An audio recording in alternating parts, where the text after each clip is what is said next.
आंधियाँ सदा चलती नहीं, मुश्किलें सदा रहती नहीं। आंधियाँ सदा चलती नहीं, मुश्किलें सदा रहती नहीं। मिलेगी तुझे मंजिल तेरी, बस तू जरा कोशिश तो कर। गुड मॉर्निंग डियर स्टूडेंट, मैं राजेश आप सभी का स्वागत करता हूं अपने इस चैनल। इसका नाम है horizon classes Aurangabad Bihar. Dear student, अभी तक जिन बच्चों के द्वारा मेरे चैनल को सब्सक्राइब नहीं किया गया होगा वह कृपया सब्सक्राइब कर लें और ज़्यादा से ज़्यादा लाइक करें, शेयर करें और बेल आइकन को दबा लें ताकि जब भी आपके तक वीडियो लोड हो आपके पास नोटिफिकेशन के ज़रिए इन्फॉर्मेशन मिल जाए। ठीक है डियर स्टूडेंट, हम लोग पढ़ रहे थे गांधी युग।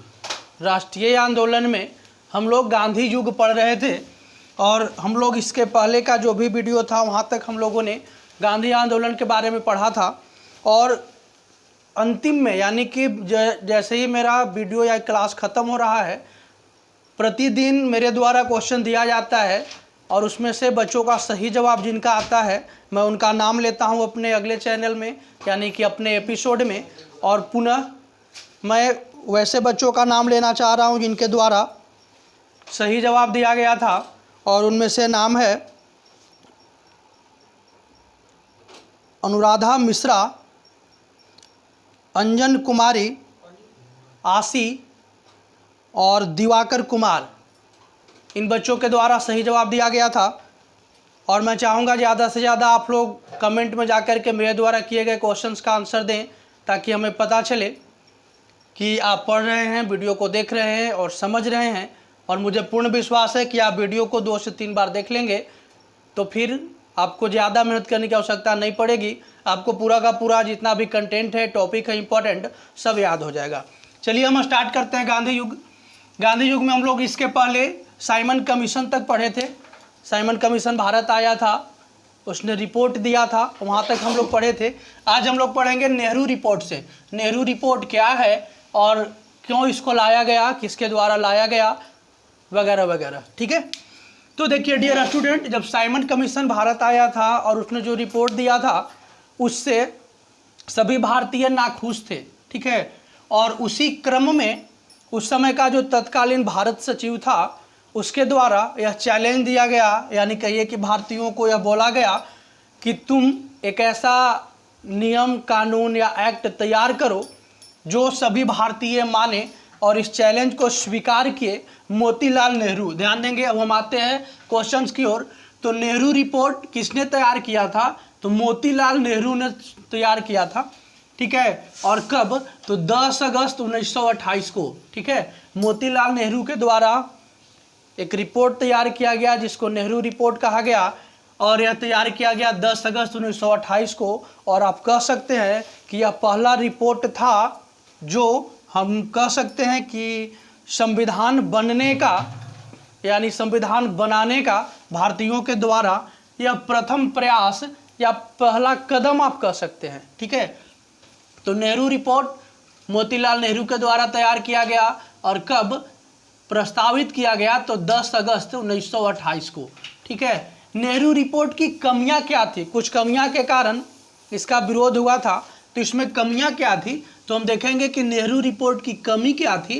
तो डोमिनियन स्टेट्स यानी कि औपनिवेशिक शासन, इसमें एक कमी थी और कमी यह थी औपनिवेशिक शासन का जिक्र किया गया था। और यही कारण है कि उस समय के जो और नेता थे, जो और युवा नेता थे, उन्होंने इसका विरोध किया।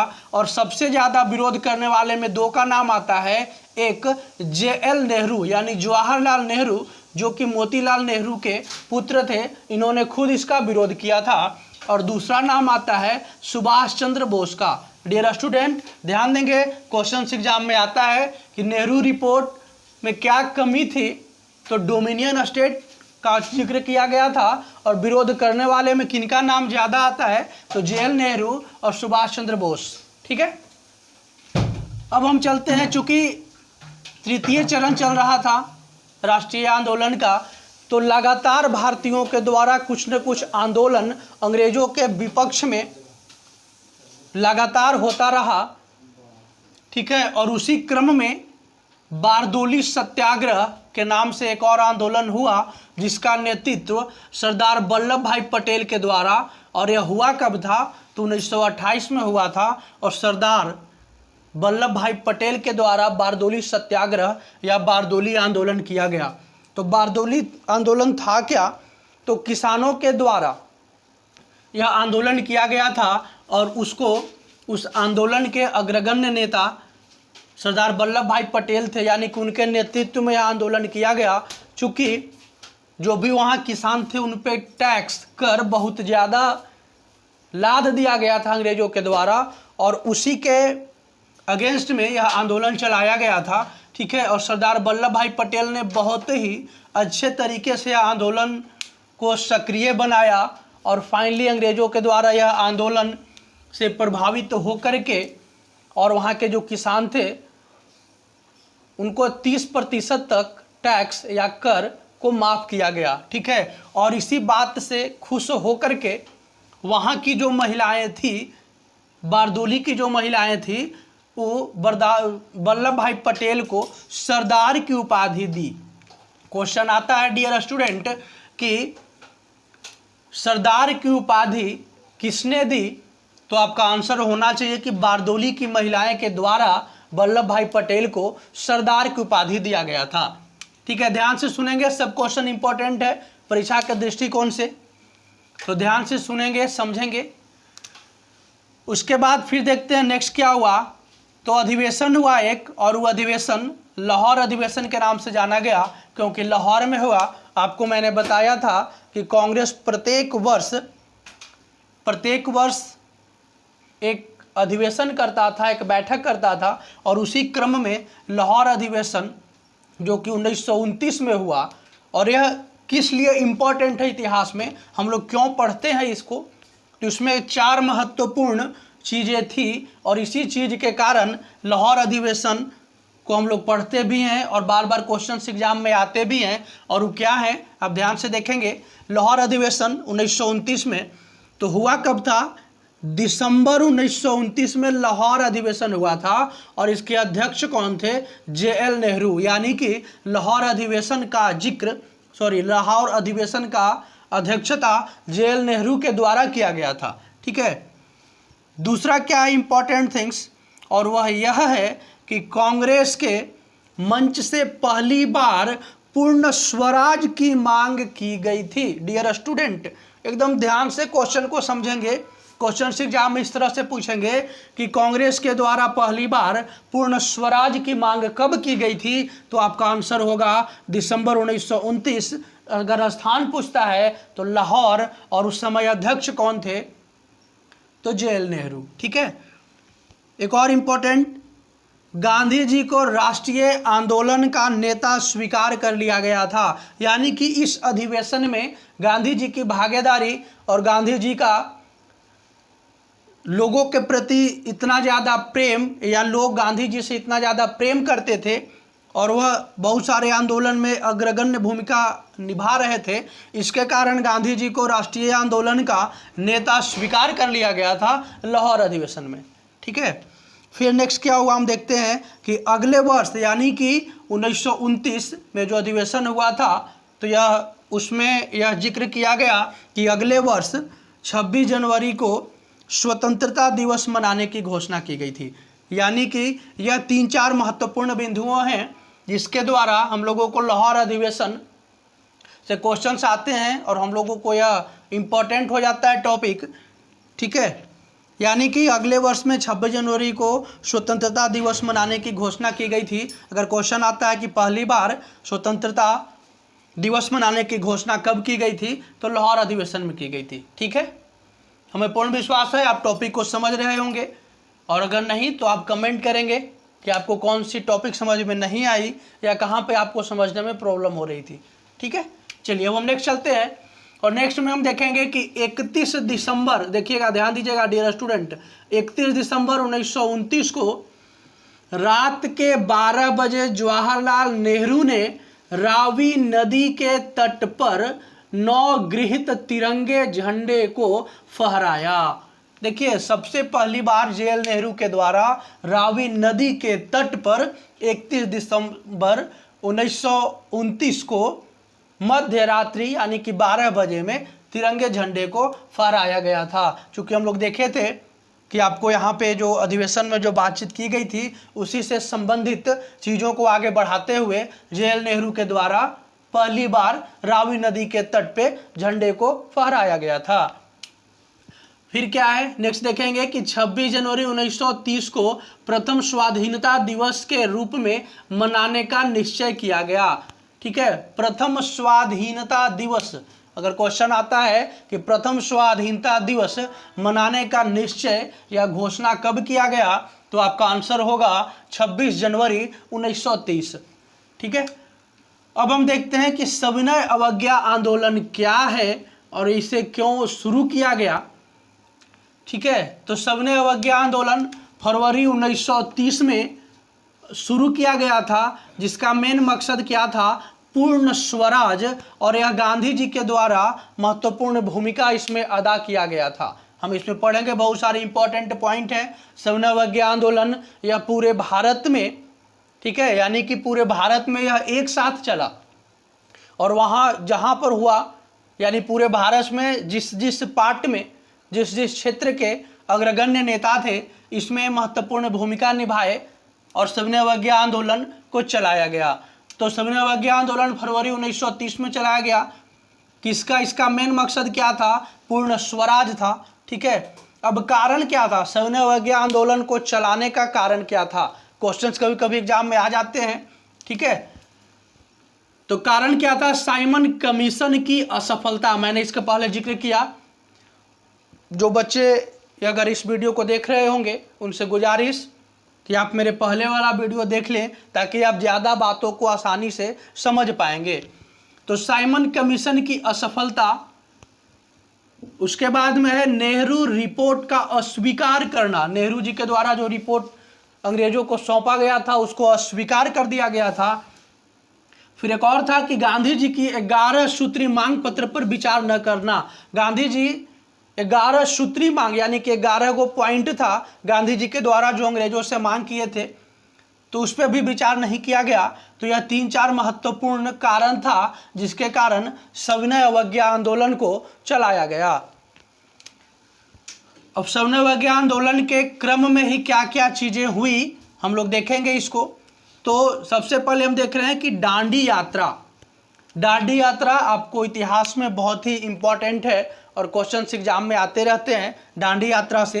तो दांडी यात्रा जो कि गांधी जी के द्वारा यह पैदल मार्च किया गया था, और कब किया गया था, तो 12 मार्च 1930। डियर स्टूडेंट ध्यान देंगे, 12 मार्च 1930 को गांधी जी के द्वारा दांडी यात्रा प्रारंभ किया गया था और अपने 78 समर्थकों के साथ, कहीं कहीं पे 79 समर्थक भी मिलता है। ठीक है, तो आप ऑप्शन के अनुसार चल लेंगे। तो 78 समर्थकों के साथ 385 किलोमीटर दूर स्थित दांडी तक पहुंचे। और यह स्टार्ट कहां से किए थे, तो आप देखेंगे साबरमती आश्रम, साबरमती आश्रम।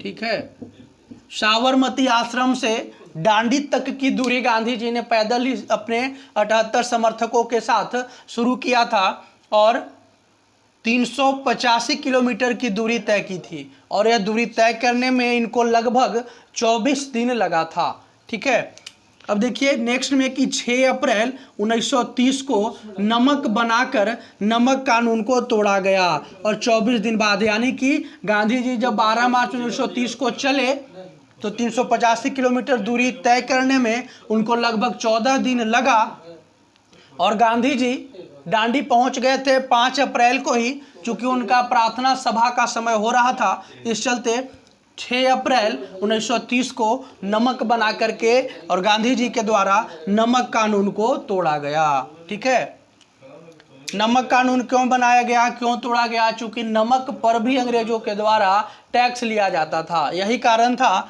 कि गांधी जी ने इसका विरोध किया और नमक कानून को तोड़ने का फैसला किया। और यह यात्रा गांधी जी के द्वारा तो हो ही रहा था, इसके अलावा तमाम देश के तमाम भागों से भी इसका नेतृत्व विभिन्न उस समय के जो नेता थे अग्रगण्य, उनके द्वारा किया गया था। ठीक है, 6 अप्रैल 1930 को नमक बनाकर नमक कानून तोड़ा गया। अब देखिए कि यह जो यात्रा हुआ यानी कि दांडी मार्च की तुलना सुभाष चंद्र बोस ने किससे किया? बहुत ही इंपॉर्टेंट क्वेश्चन है डियर स्टूडेंट, ध्यान देंगे। क्वेश्चन आता है कि गांधी जी की दांडी मार्च की तुलना किसने किया? तो सुभाष चंद्र बोस ने किया। और किस किस से किया? तो नेपोलियन की पेरिस यात्रा, ध्यान देंगे, नेपोलियन की पेरिस यात्रा और मुसोलिनी की रोम यात्रा से किया गया। गांधी जी का जो दांडी यात्रा था उसका तुलना नेपोलियन की पेरिस यात्रा और मुसोलिनी की रोम यात्रा से किया गया। ठीक है, उसके बाद क्या हुआ? चूंकि गांधी जी नमक कानून को तोड़े, इसके लिए 5 मई 1930 को गांधी जी को गिरफ्तार कर लिया गया था। डियर स्टूडेंट ध्यान देंगे कि नमक कानून तोड़ने के बाद, नमक बनाने के बाद 5 मई 1930 को गांधी जी को गिरफ्तार कर लिया गया था। डियर स्टूडेंट आज के लिए इतना ही। हम एक बार पुनः आपको रिकॉल कर लें, सब टॉपिक को एक बार फिर से आपको समझाने की चेष्टा करें, ध्यान से सुनेंगे। हम लोग देख रहे थे गांधी युग। गांधी युग में है हम लोग सबसे पहले देखें नेहरू रिपोर्ट। तो नेहरू रिपोर्ट कब लाया गया? तो 10 अगस्त 1928 को और मोतीलाल नेहरू के द्वारा लाया गया। ठीक है, और इसमें कमी क्या था? तो डोमिनियन स्टेट्स की मांग की गई थी। इसके कारण इसको कुछ महत्वपूर्ण नेताओं के द्वारा, राष्ट्रवादियों के द्वारा इसका विरोध किया गया था। उसमें महत्वपूर्ण नाम आता है मोतीलाल नेहरू के सुपुत्र जवाहरलाल नेहरू का भी और सुभाष चंद्र बोस का। उसके बाद हम लोग देखे थे कि बारदोली सत्याग्रह। ठीक है, बारदोली सत्याग्रह वहाँ के किसानों के द्वारा, महिलाओं और पुरुषों के द्वारा मिलकर के चलाया गया था और उसका नेतृत्व वल्लभ भाई पटेल ने किया था। और चूंकि यह नेतृत्व सक्सेसफुल हो गया, सफल हो गया, और इसके कारण वहाँ की महिलाओं के द्वारा वल्लभ भाई पटेल को सरदार की उपाधि दी गई थी। उसके बाद हम देख रहे हैं कि लाहौर अधिवेशन जो हुआ था उसमें महत्वपूर्ण चीज़ें पर निर्णय लिया गया था। और लाहौर अधिवेशन जो दिसंबर 1929 में हुआ उसके अध्यक्ष कौन थे? जवाहरलाल नेहरू थे। ठीक है, उसके बाद कांग्रेस के मंच से पहली बार पूर्ण स्वराज की मांग की गई। गांधी जी को राष्ट्रीय आंदोलन का नेता स्वीकार कर लिया गया और अगले वर्ष 26 जनवरी को स्वतंत्रता दिवस मनाने की घोषणा की गई। यह महत्वपूर्ण बिंदु लाहौर अधिवेशन से संबंधित है जो आपके एग्जाम के लिए महत्वपूर्ण हो जाता है। फिर हम देख रहे हैं कि 31 दिसंबर 1929 को रात के 12 बजे जवाहरलाल नेहरू ने रावी नदी के तट पर झंडोत्तोलन किया था पहली बार। ठीक है, उसके बाद 26 जनवरी 1930 को प्रथम स्वाधीनता दिवस के रूप में भी मनाने का निश्चय किया गया था। अगर क्वेश्चन आपके सामने आए कि प्रथम स्वाधीनता दिवस के रूप में कब मनाने का निश्चय किया गया था, तो आपका आंसर होना चाहिए 26 जनवरी 1930। डियर स्टूडेंट, उसके बाद हम लोग देख रहे थे सविनय अवज्ञा आंदोलन कब से चला? तो फरवरी 1930 में। और इसका मेन मकसद क्या था? तो पूर्ण स्वराज, और गांधी जी के द्वारा यह स्टार्ट किया गया था। ठीक है, कारण क्या था सविनय अवज्ञा आंदोलन के चलाने का? कारण क्या था? कभी कभी क्वेश्चन एग्जाम में दे देता है कि सविनय अवज्ञा आंदोलन के चलाने का कारण क्या था, और आपके सामने 2-3 ऑप्शन दे देंगे, तो आपको इसमें से देखना होगा कि कौन सा ऑप्शन आपके एग्जाम के क्वेश्चंस में दिया हुआ है। कारण क्या था? साइमन कमीशन की असफलता, नेहरू रिपोर्ट का अस्वीकार और गांधी जी का 11 सूत्रीय मांग पत्र पर विचार न करना। उसके बाद दांडी यात्रा गांधी जी ने स्टार्ट किया। ठीक है, दांडी यात्रा में हम लोग देखें कि 12 मार्च 1930 को गांधी जी अपने 78 समर्थकों के साथ साबरमती आश्रम से दांडी की ओर प्रस्थान किए, जो कि 385 किलोमीटर दूर था। और तकरीबन 24 दिन, लगभग 24 दिन के बाद गांधी जी ने वहां पहुंचकर 6 अप्रैल 1930 को नमक बनाकर नमक कानून को तोड़ा। अब एक और इंपॉर्टेंट क्वेश्चन, दांडी मार्च की तुलना सुभाष चंद्र बोस ने किससे किया है? तो नेपोलियन की पेरिस यात्रा और मुसोलिनी की रोम यात्रा से। बहुत ही इंपॉर्टेंट क्वेश्चन है। ठीक है, उसके बाद चूंकि गांधी जी ने नमक कानून को तोड़ा, नमक बनाया, इसके कारण गांधी जी को 5 मई 1930 को गांधी जी को गिरफ्तार कर लिया गया था। तो डियर स्टूडेंट, आज के लिए इतना ही। अब आपके सामने क्वेश्चंस आएंगे। मेरे पिछले वीडियो में मैंने जो पढ़ाया उसी टॉपिक से संबंधित अब आपके सामने पुनः 3 क्वेश्चन, और मैं चाहूँगा कि आप सभी के द्वारा जवाब दिया जाए। डियर स्टूडेंट, आपके सामने लेक्चर 5 यानी कि मेरा जो पिछला वीडियो था उससे रिलेटेड संबंधित 3 क्वेश्चंस आपके लिए, जिसका जवाब आप आज के कमेंट में देंगे। पहला क्वेश्चन आपके लिए, साइमन कमीशन भारत कब पहुंचा था? दूसरा क्वेश्चन आपके लिए, चौरी चौरा कांड कब हुआ था? और तीसरा क्वेश्चन कि राय बहादुर की उपाधि किसने त्यागी थी? 3 क्वेश्चंस, आप इसका जवाब हमें कमेंट में देंगे। तब तक के लिए धन्यवाद।